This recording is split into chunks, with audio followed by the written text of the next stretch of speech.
জয় পরাজয়ের প্রশ্ন না এখানে, এখানে প্রশ্নটা হলো কোনটা রাষ্ট্রের জন্য ভালো। সংকট কি কেটে গেল? জামাত আজকে বলেছে, গতকালকে বলেছে যে সরকারের এই সিদ্ধান্ত পরিবর্তন করতে হবে। একই দিনে যে গণভোট, জাতীয় নির্বাচন হলে মানুষ জাতীয় নির্বাচনটার প্রতি গুরুত্ব দেবে, গণভোটটার প্রতি গুরুত্ব না দেবে না, হয়তো অনেকে ভোট না দিয়ে বেরিয়ে আসবে। এটি নিয়ে মতভিন্নতা এক ধরনের দেখা যায়। আবার বিএনপি যুক্তি ছিল এরকম যে যদি আগে গণভোট আয়োজন করা হয়, গণভোটে অনেকে নাও যেতে পারে, যেহেতু জাতীয় নির্বাচনে অনেক মানুষ যায়, ওই সুবাদে গিয়ে ভোট দিয়ে আসবে। এই ট্রিকি জায়গাগুলো আছে। আজকের জামাতের যেটি প্রশ্ন, যে তিনজন উপদেষ্টা একটি দলের হয়ে কাজ করছেন, আপনার কাছে দুটি প্রশ্ন। প্রথমত, সংকট কি কাটলো? জামাত কি তা মনে করে? আর কোন সেই তিন উপদেষ্টা? দেখুন, রাজনৈতিক এই মতপার্থক্যতা থাকাটাকে আমি ভালো চোখেই দেখি, থাকাই উচিত, পক্ষে বিপক্ষে থাকতে হবে। এই থিসিস, অ্যান্টিথিসিস, সিনথেসিসের মধ্য দিয়েই মানুষ পরিপক্কতা অর্জন করে। তো সরকারের সিদ্ধান্তটা কঠোর হোক, এটাও আমি চাই, এবং আরও আগে হলে আরও ভালো হতো।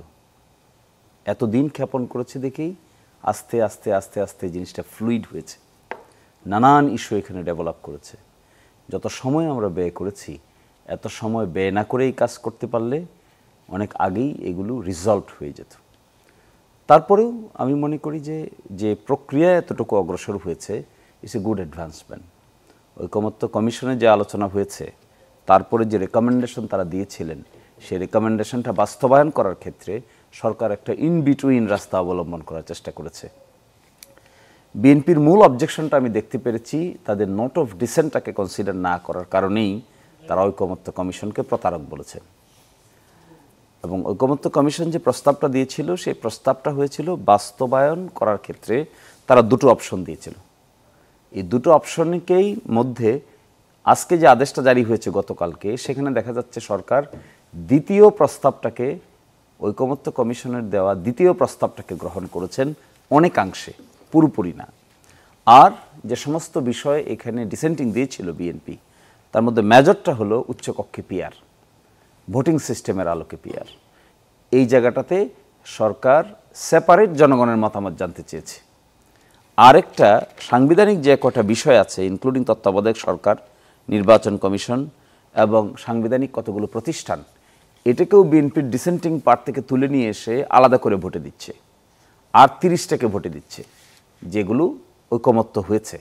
এর বাইরে যেগুলো আছে, যেগুলোকে সরকার বলতেছেন এখানে অপরাপর সংস্কার, এই অপরাপর সংস্কারগুলো রাজনৈতিক দলের ইচ্ছার উপর ছেড়ে দিচ্ছে।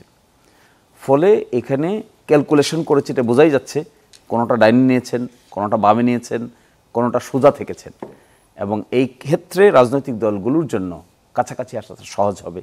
কেউই লেফট আউট ফিল করবে না, কেউই মনে করবে না যে আমাকে পরিপূর্ণভাবে ছুঁড়ে ফেলেছে, সকলেই মনে করবে আমার কিছু রেখেছে, কিছু ফেলেছে। জামায়াত কি দুটি গোল মিস করেছে? জামায়াত পিআর নিয়ে মাঝখানে রাজপথে খুব সক্রিয় হচ্ছিল, এখন আর পিআরের কথা বলছে না। জামায়াত গণভোট চেয়েছিল জাতীয় নির্বাচনের আগে, সেটিও হলো না। জামায়াত কি রাজনৈতিকভাবে অনেকটা পরাজিত হয়েছে, কিংবা আপনি কি মনে করেন নাকি তাকে পরাজিত করা হয়েছে? এমনটি কি মনে করেন? জয় পরাজয়ের প্রশ্ন না এখানে, এখানে প্রশ্নটা হলো কোনটা রাষ্ট্রের জন্য ভালো।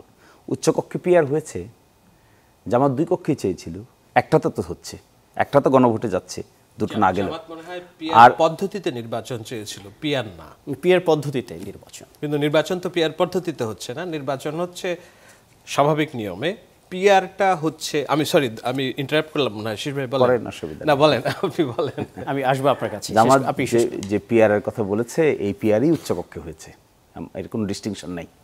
এখানে ভোটিং পার্সেন্টেজ অনুযায়ী উচ্চকক্ষ গঠিত হবে। জামাত বলেছিল এই উচ্চকক্ষ না, শুধু নিম্নকক্ষও একই সিস্টেমে গঠিত হবে। সুতরাং একটা পার্ট অ্যাকসেপ্টেড, আরেকটা পার্টকে এই আদেশের মধ্যে অ্যাকসেপ্ট করা হয়নি।